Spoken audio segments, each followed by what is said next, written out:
One rainy afternoon, a boy sat by the roadside, watching water rush into a drain. His fingers carefully folded a small paper boat, his eyes sparkling with quiet determination.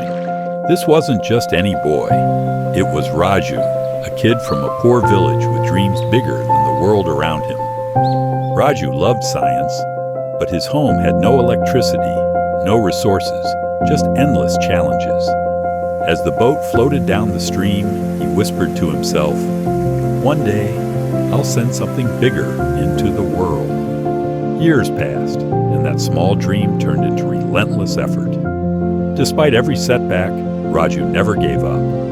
Finally, his passion led him to invent a water purifier using simple, local materials. It didn't just help his family, it transformed his entire village, bringing hope and clean water to countless lives. Sometimes, the smallest dreams spark the biggest changes. What's your paper boat moment? Stick around. You never know where your next big idea might take you.